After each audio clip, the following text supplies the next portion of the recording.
Good morning, everyone. Welcome to the second installment of the 2008 Summer Series. The financial sector shares many similarities with the healthcare system. It serves people, whether you're sick or well, rich or poor.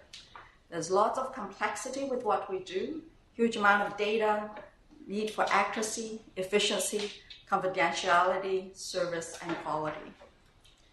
My bank can do this. Why can't we? Indeed, why can't we?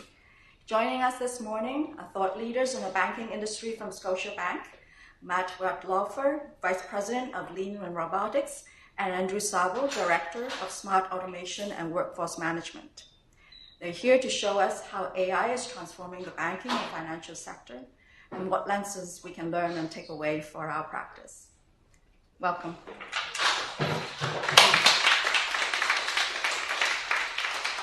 Thank you and good morning. I just realized I have to be behind the podium because of the microphone and the external sets. This is a very difficult place for me to be. I usually like to roam around, but bear with me as we do this. So thank you for that lovely intro. As mentioned, my name is Andrew Szabo. I lead the automation efforts at the Bank of Nova Scotia. And with us is my boss, Matt Wettlaufer. And we're very lucky to have Matt with us today for a couple of reasons. One is Matt is leading a lot of the transformation efforts that are happening at the bank today. And he'll talk a little bit about the groups that were formed to essentially pivot the bank faster. And we're a very large entity, so pivoting a large entity is very, very difficult. And he leads a lot of those efforts. But he's also on the World Economic Forum, and he advises the World Economic Forum on matters related to artificial intelligence. So we'll try to do this session at a good pace so we can leave some room for questions at the end as well. This is going to be a relatively simple session for us. Artificial intelligence as a construct is very large, very nebulous, very complex. A lot of people refer to it as the fourth industrial revolution, and frankly, myself and a lot of others included believe that over time, AI will have as much impact on society and the world as electricity and the steam engine did at one time. We have 35 minutes to do this. We're not going to cover all of AI. I just wanted to put that out there very quickly. This is going to be a fairly surface exploration of what the bank is doing. Hopefully it'll ignite a lot of thought within this community on what is possible. And as Rebecca very aptly said, if a bank can't do it, why can't everyone else, right? So with that, over to Matt. Great. Anyways, thank you, Andrew. And like Andrew, I do prefer to roam around a little bit, so bear with me. I might be a little fidgety back here. But Andrew gives me too much credit. Honestly, it is a team effort. We really can't be doing these types of transformations or really be deploying these types of technologies without the team. And with Andrew's thought leadership as well, he brings a lot of experience. He is a true kind of technologist, but consultant and transformation agent. So it is quite exciting to have him as part of the Scotiabank team. He has a long history at Microsoft, a few other places, so it's been exciting. I'm just going to go back quickly to the other slide, though, because I just want to kind of set the context on what we want to do today. And as Andrew said, we don't want to really kind of dive too deep in any one area. And just for a show of hands, how many people are familiar with terms like smart automation, robotics, artificial intelligence, and kind of the degree of it? So I'm sure most of you have heard about it, but who would think had like a really good understanding of that? Okay, that's just good. I know I can't get the... so that's not bad, about 50% or so, which is good. So that kind of will gauge a little bit of kind of the depth that we go into. So I think today we do want to try to describe how we define AI and smart automation, because definitions kind of change across industries and change across how you look at it. How our Scotiabank is leveraging it, and also what that means for kind of the potential in the future. And Andrew's going to get into a few more kind of real examples and tying into a bit of the medical industry as well. So let's start from the beginning a little bit. So I think if I gave asked for a show of hands as well, what would you think of what the bank is? I think a lot of people might think, and the picture is kind of relevant here, that the bank might be a little bit institutional, a little bit rigid, very kind of proper, maybe a little stale at times. I think that might be kind of the interactions and maybe the thoughts that you have around what a bank is. But in reality, and I don't think a lot of people know this, is the bank has been undergoing a massive technological change over the course of the last 3 to 4 years. It's really when Brian Porter took over as the CEO of the bank. He has really leveraged and wanted to enforce using technology in really all the ways that we interact with our customers, our clients, with each other, our internal stakeholders. And we've been doing more and more of this, so we're not just a branch. We're using a lot of different types of digital channels to drive the banking services and products, and really just kind of growing and making it easier for the customer to do business with the bank. And this is a quote, and it's sometimes taken a little bit out of context, but essentially what the bank is more so becoming is being a technology company that specializes in providing services around financial services and products. So it's a bit of a different way of thinking about what the bank can do and what it's becoming. So I think that's some good context, because as technology has started to enable the way that we work with our customers better, it started to open the door in different types of technologies that we want to use. So how are we actually doing this? How are we doing this kind of transformation? And I think people just think, oh, transformations are, they're large, they're complex, maybe they're incremental. That's all true, but there are a few areas of the bank that are dedicated to this. And I think that's important, because I think with any type of transformation, any type of technology transformation, you need partners and players within the bank and outside the bank, and really to make sure your customers know as well who's doing this. So there's different things like structural cost transformation. That's kind of where our group is, where we run and lead smart automation and robotics to really optimize and streamline processes at the bank. You have things like Digital Factory. The Digital Factory is essentially a brand new, well, not brand new, it's probably 3-4 years old, that's essentially streamlining what we call customer journeys. So when you put in a mortgage application, you can do all that online now. Credit card applications, everything's end-to-end online, straight through processing. So we're trying to reduce the amount of times that you have to visit the branch, or you'd have to do kind of those tedious things for the customer, because that's exactly what we don't want to happen. So the last thing that's happening right now, and it's being announced over the next little while, is there's going to be an AI community of expertise that's being established at the bank, which we're all going to be, Andrew and I are also going to be a part of. So these things are slowly but surely transforming us. It is incremental, but there's been massive steps recently to kind of really drive this. So that's kind of how we're doing it. Moving into kind of a bit of the definition, and we kind of just mentioned this earlier on about what is AI, and as Andrew alluded to, and how the bank views AI and views smart automation and robotics, it is across a spectrum. It is rather nebulous, but from our perspective, we incorporate everything kind of along this spectrum here, from business process management, which is essentially simple things like workflow, where you might get we'll call it a mortgage application that comes in. It might have to touch 3 or 4 different groups at the bank in order to finalize the funding for that mortgage application. The business process management or workflow tool helps to pass that widget around, or helps to pass that mortgage application. That's a very rudimentary type of technology that's being deployed. The new kind of interesting things that Andrew and I are doing a lot of right now is this robotic process automation and machine learning process automation.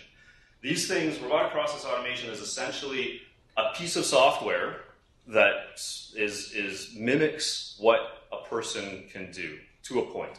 If a person has a lot of mundane, repetitive tasks, especially in the back office of the bank, that is actioning these things like funding a mortgage application or doing these checks, or doing some of these different types of checks and balances, this robotic process automation piece of software, very easy to deploy, very easy to develop and code, will mimic a person, and essentially you're taking the robot out of the person, so the person can focus on more value-added tasks that can focus on the client and the customer. So we don't want our employees to really focus on the mundane, click a button, click a button, click a button. We want them to be more using their skill set to drive customer experience and customer value.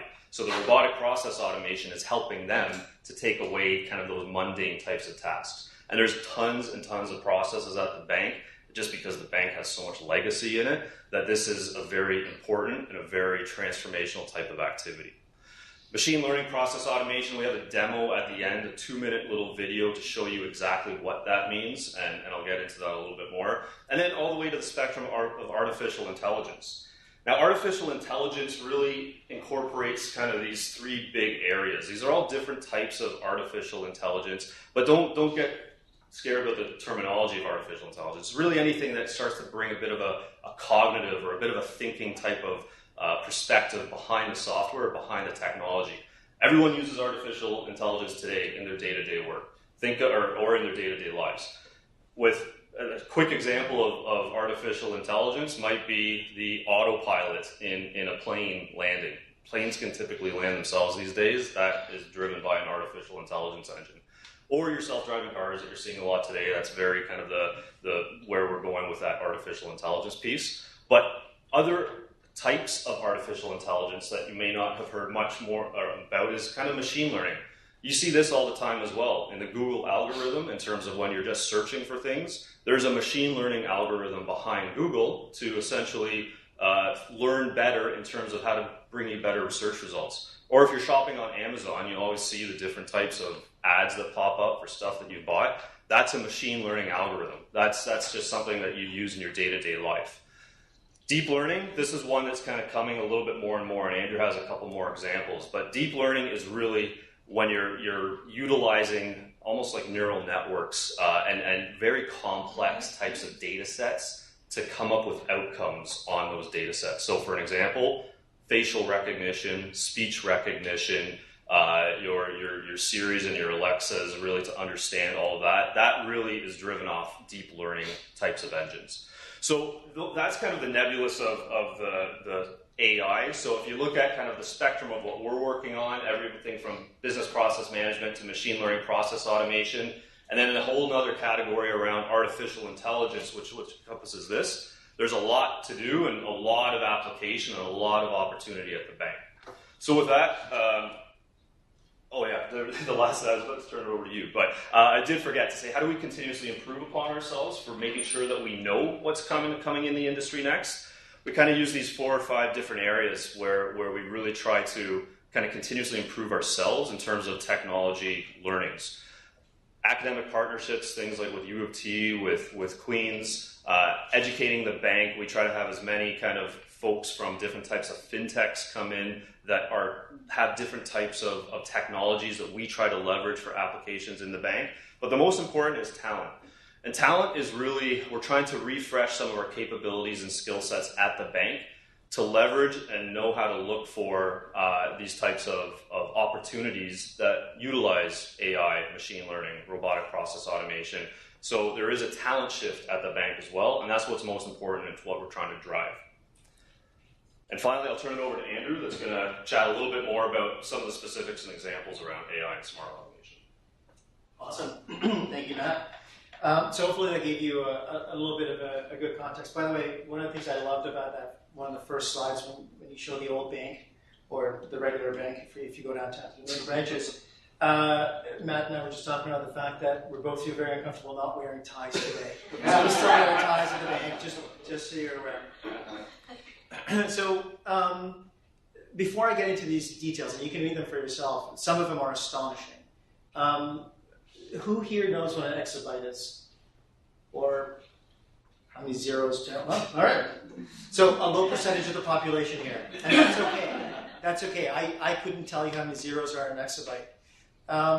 Everyone here knows about the Library of Congress and the size of the Library of Congress, and it's the biggest library in the world and contains most of human knowledge, essentially. Well, the Library of Congress can fit on an exabyte 100,000 times. And last year, the world moved 1,500 exabytes.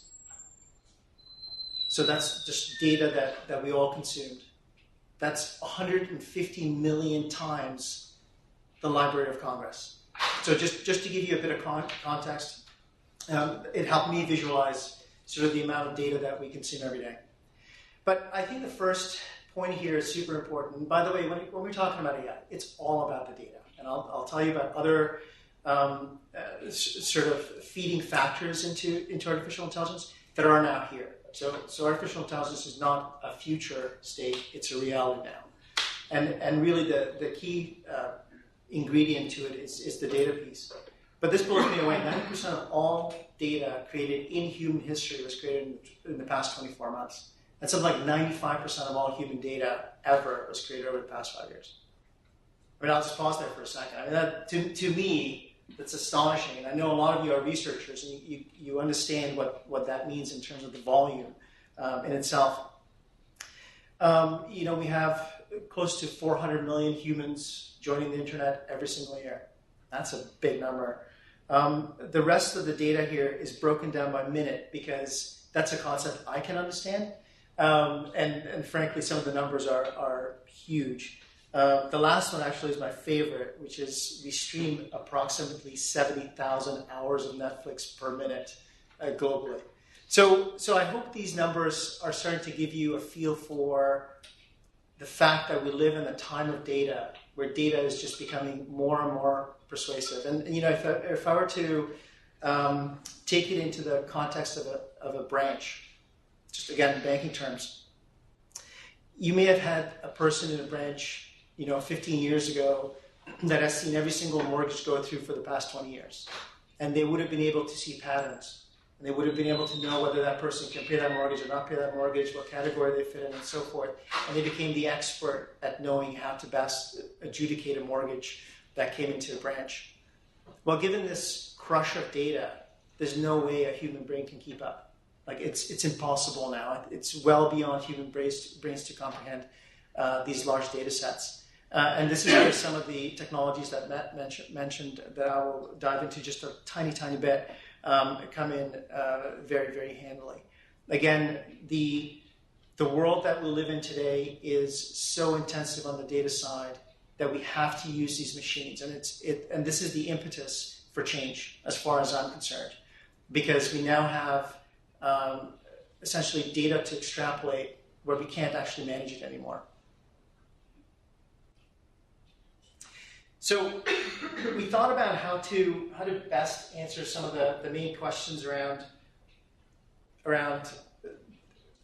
the AI construct, essentially, that we see most often in our daily work, that Matt and I hear quite often. And I hope this will give you a bit of a view into what are the important things to think about. So the first question we hear most often is, how does AI work right now? Like, where's the value created with AI? And this is actually fairly simple. AI right now is really good at one thing and one thing only. And that's taking a large data set, learning the outputs that you want to do, so A to B mapping, and then giving you an answer. So in that mortgage example I gave you a moment ago, if you were to give 100 million mortgages to an AI data set, told it what to look for, it'll find you all the answers and really, really fast. And that's what AI is good at right now. It's about analytics and intelligence and increasingly predictive intelligence. So predicting an outcome before it happens. So that's the current value. The value that's coming out of AI in the next couple of years, though, is going to be significantly different. So Matt mentioned machine learning. Machine learning is actually a very interesting use case for large data sets, because you're teaching an algorithm how to think, essentially, and increasingly these algorithms are coming up with predictions that you never thought before. The other use case that I think is really interesting is unsupervised learning. So most of the machine learning and all the other constructs you heard before are essentially supervised learning. Unsupervised learning is when you build an algorithm, give it a massive, massive data set, and say, figure out what the problems are. Like, what are the answers that we should be looking for here? And I think this is where maybe some of the use cases and capabilities are going to be really interesting in medicine, for example.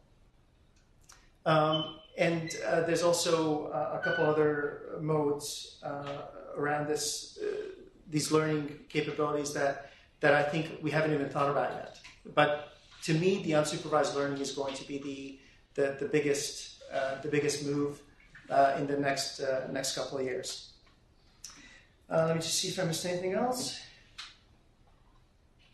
Yeah, I think the only other thing I didn't mention here is, what are the other factors, essentially what I used to call 5 years ago, the three legs of a stool when it came to artificial intelligence. And frankly, if we were talking about this 5 years ago, we'd be talking about three things, not just one thing, which is data. We'd be talking about networks and computing capability. Data alone is not going to solve problems if you don't have computers that can crunch it, and if you don't have networks over which you can transmit it and essentially consume the data. The network problem went away about 3 years ago. And to give you an example, NTT Docomo, that's essentially the national telecom carrier in Japan, now runs cell phone speeds up to 200 megabits per second to your cell phone. That kind of speed is coming here in North America as well in the next couple of years, hopefully, if the local telecom companies can catch up. But the amazing thing there is you could download 5 to 10 movies at the same time, having a voice conversation while your phone crunched a bunch of interesting data simultaneously, because the network is just there to do that work. The other piece is computing and the speed of processors. Who here is familiar with Moore's Law? Just show of hands. Great. So I think most of you know it. Essentially, Moore was one of the founders of Intel, and he predicted that every 18 to 24 months, the number of transistors on a chip will double. Therefore, memory will double, and therefore, the price will be cut in half. Moore's Law stayed for 30 years, but now we're surpassing Moore's Law very, very quickly. And if you think about quantum computing, which is the next step, really, and I don't think anyone but a real hardcore physicist can explain quantum computing. The way I like to think about it is if computers right now can read books sequentially, like all the books in the world sequentially, and they can actually crunch through that, a quantum computer could read all the books in the world at the same time within a millisecond, and it could actually absorb it.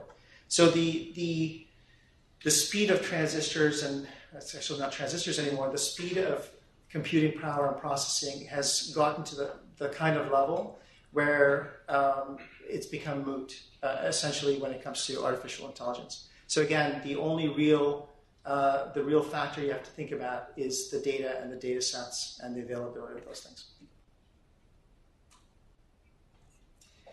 Okay, so what's next for AI? I think there's probably three distinct things that we always think about when we're thinking about the future of AI. And again, I have to caveat this with saying we're still very nascent. We're still very kind of on the low end of the maturity curve when it comes to artificial intelligence. And frankly, some of the constructs that we're thinking about right now through which we solve problems may entirely go away in the next couple of years because new methods and tools will come out. But the first one that I think is absolutely paramount, and Matt touched on this very well, is talent. It is incredibly difficult to find people who understand artificial intelligence, who understand machine learning, and who know how to apply those concepts to real world problems, whether it be in banking or medicine or insurance or manufacturing or mining. It is very, very difficult to find those folks, and there's a real scarce talent pool. I think what's really interesting, and I think this is where the bank is doing a very, very good job, is pivoting to say, it's okay to learn these things, and frankly, we'll invest in people who want to learn these things. Because we realize that the people who know the business problems the best within our bank are the bankers. As I'm sure, in your case, the people who know the most pertinent oncology questions are oncologists. That would follow nicely. But that to me is of paramount importance because it's one of those key concepts where you can have the most wonderful confluence of events that creates this singular moment where everything can happen. But if you don't have the people to make it happen, it's absolutely moot as far as I'm concerned. The other piece is, as I mentioned before, is the unsupervised learning piece. We don't know where this is going to lead yet, but if you look at Google's example, so Google has been throwing algorithms in an unsupervised fashion at large data sets, hoping to come up with a really good outcome. And they come up with a really good outcome 1 out of every 2,000 to 3,000 times. So we're not there yet. But if you think about it, if you multiply this learning over time and over many, many data sets, we're going to get to the point of the self-driving car. Where a self-driving car 10 years ago would have been an impossibility. But because of, again, networks, sensors, computational power, it is now here. So I think that's going to be one of the greatest things that frankly, we don't know what the outcome of it will be, but I think will be one of the greatest helps, essentially, in trying to churn through the data that we're generating every single day. I think the most important thing, however, when it comes to AI is how do you monetize it, or how do you make sense of the data, and how do you use it? And I think there's a lot of companies right now thinking about, can you become the world leader in data, and can you own it all, and can you become the service provider for all that data? And I think that's a fallacy. I don't think any one company can own all of the data in the world and use it in a meaningful way for everyone. So to me, it may be a nuanced point, but I think it's important in that I think the most useful and meaningful applications of artificial intelligence will come in distinct vertical segments. So for example, in medicine or in banking, where you amass so much data in one specific area that the outcomes that you drive through artificial intelligence algorithms become very, very meaningful.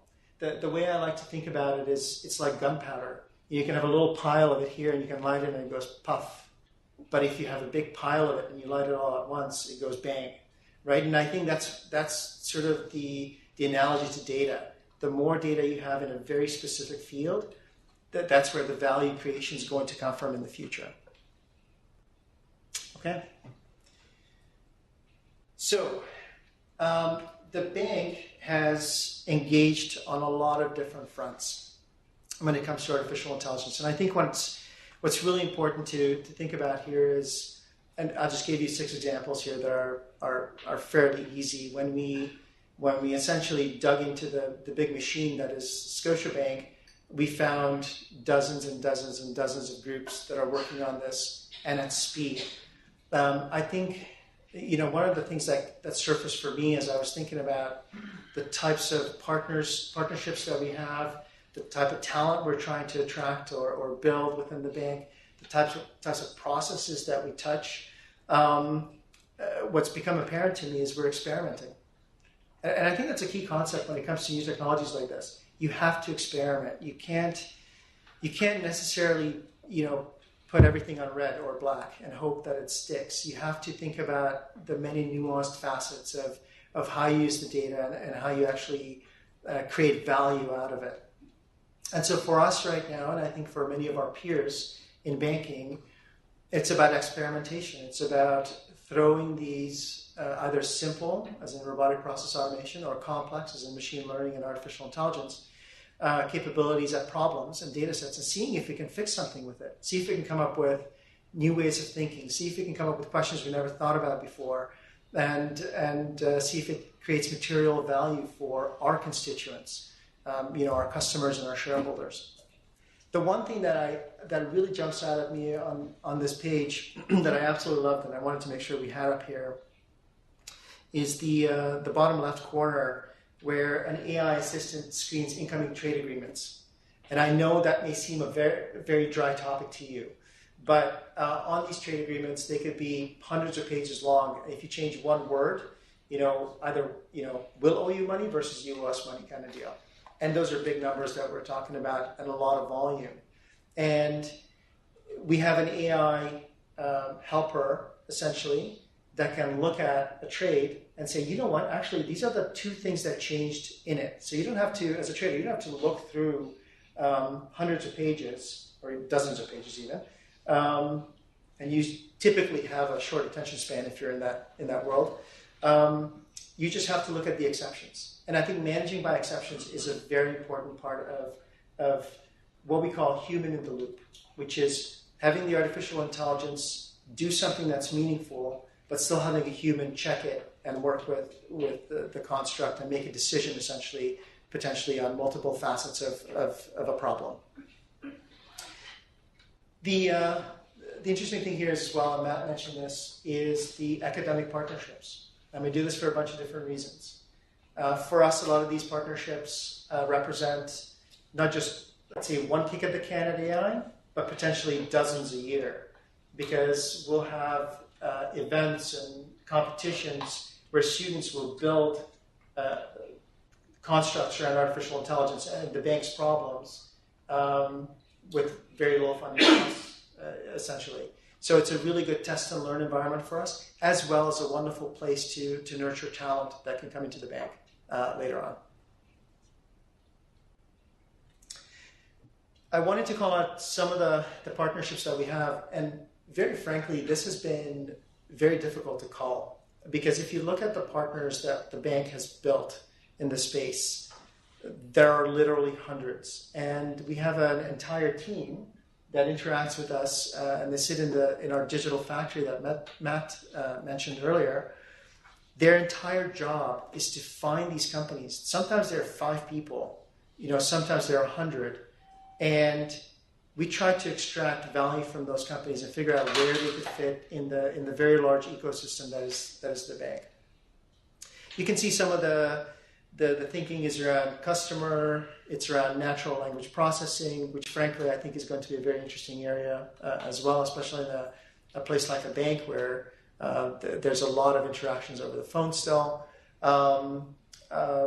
There's a lot of customer engagement and customer journey type companies. And the customer journey is kind of interesting because you don't start with the problem of how do I make this paperwork go a little faster. You start with the problem of how do I move this customer faster through a process, and how do I make it more meaningful and sticky for them, and essentially create a better experience. And I think there's been a lot of thinking in that space. The company I'm most familiar with, because we'll show a demo of something we built on their platform, is WorkFusion on this page. And WorkFusion is very interesting because they're not necessarily building anything unique. I think they're a very good proxy for a lot of the companies that are out there right now. What they're trying to do is build a platform and try to amalgamate as many really unique and cool things on that platform as possible so that they can sell it to an entity like a bank. And they have very specific modules that are bank friendly, essentially, that are easy and fast to deploy. And for us, when you're experimenting, I think one of the greatest things you can do is, and you've heard this many times before, but fail fast. So if it's a bank-specific build, it's very easy to intake, use, and see if it works. And if it doesn't work, we jettison it. So we've had lots of good experience with those folks. But again, this list is hundreds and hundreds deep, and it's evolving every single week for us. I was thinking about, how do I explain the most important thing that we're trying to solve for at most of the bank at this point? And frankly, it comes down to decision making. And I'm sure as in your world, that's where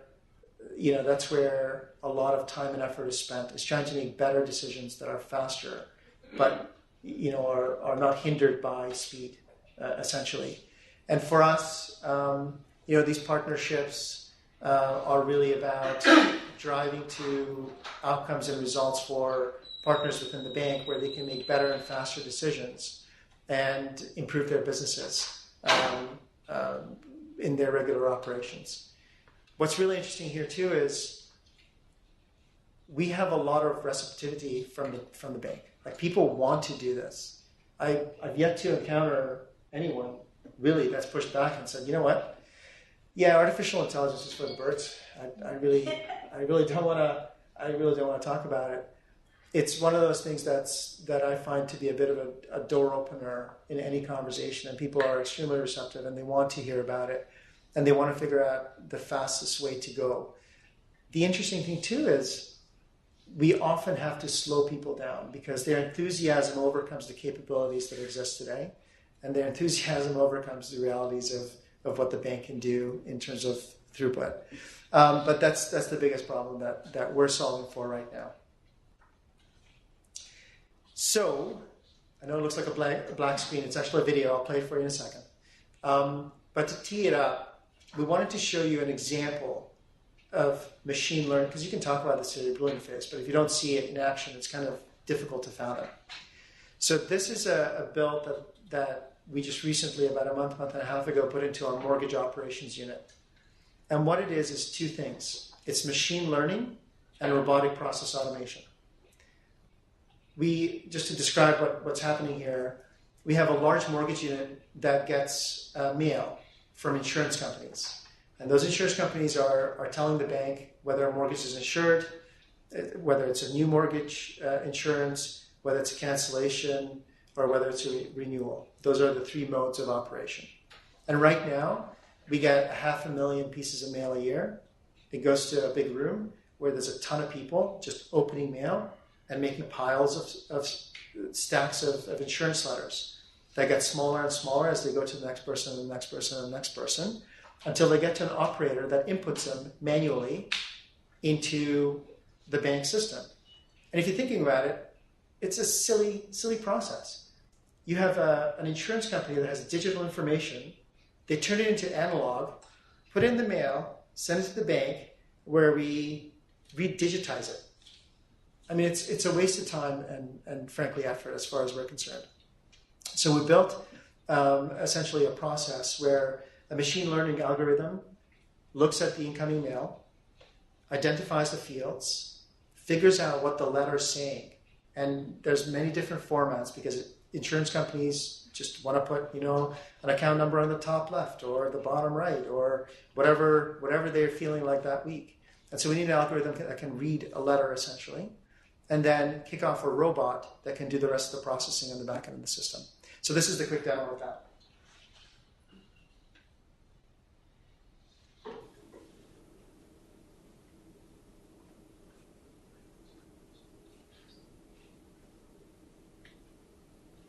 Today, officers must read through 2,000 mortgage insurance letters on a daily basis to extract information required for downstream processing of cancellations, new requests, and renewals.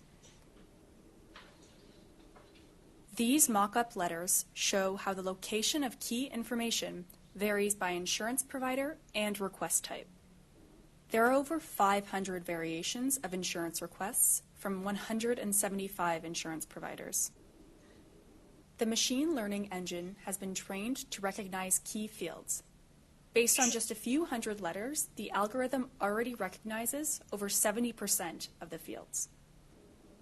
This will continue to increase as the engine is trained with production-level volumes of letters. The engine only tags fields it can recognize with a high degree of certainty. For this reason, fields with high variability, such as address, need to be manually identified. The number of fields requiring manual intervention is expected to decrease once the engine is deployed and trained with production data. Once all key information is extracted, the rest of the mortgage cancellation insurance process continues. While the downstream activities are done manually today, deploying smart automation along with machine learning will significantly reduce manual effort. The team receives approximately 480,000 letters on an annual basis.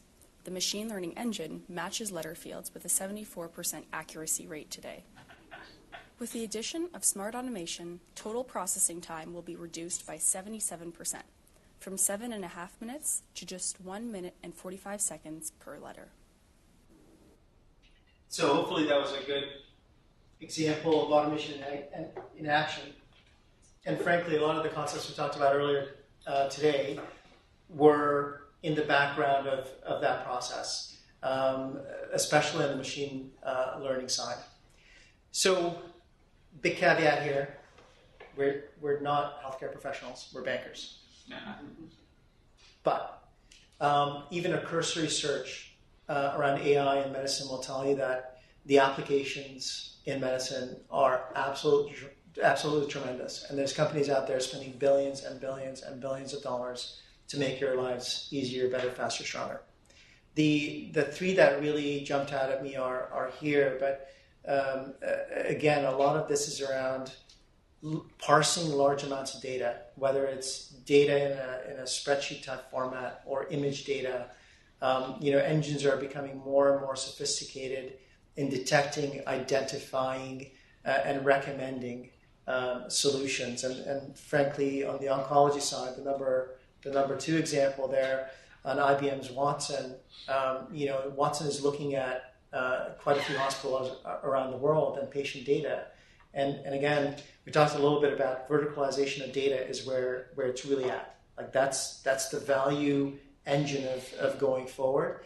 When you look at Watson aggregating data and then providing treatment options based on millions of cases is a very compelling proposition. So again, I'm not going to talk about this because I don't actually know the topic, but I think it's very, very interesting in terms of use cases, usability, and not just usability in the future, but immediate usability. We're not talking about throwing an algorithm at this and asking it to solve a question. This is stuff that exists today. So with that, over to Matt. Okay. So you probably are familiar with this, but it's just to kind of tie the gaps between kind of banking and where we can just use data sets. And as Andrew alluded to, it really is just about the data sets and how to interact and how to really understand how to drive AI. So to close it off, again, what does AI mean for the bank in the end? Well, it's something that we are trying to integrate and use on a day-to-day basis and really have it just fluid within our own banking operations, our customer experience, everything to do with the bank. This will come because it's part of the technology and the technological transformation that we're all going through. And I mean, a lot of you've heard the fourth industrial revolution type of terminology. That's kind of what this is trying to become. But it is exciting. And I think the things that we are keeping in mind, especially at the bank, and as Andrew and I alluded to earlier, it is kind of getting that right technical skills, being creative about how we deploy these applications and opportunities, really being curious about our own internal operations, saying, you know what, because we did it in the past doesn't mean that we shouldn't look at it differently now. These are all going to be really, really important to serve our customers better and to serve our stakeholders better at the bank as well. So with that, thank you very much again, and we'll open it up for questions.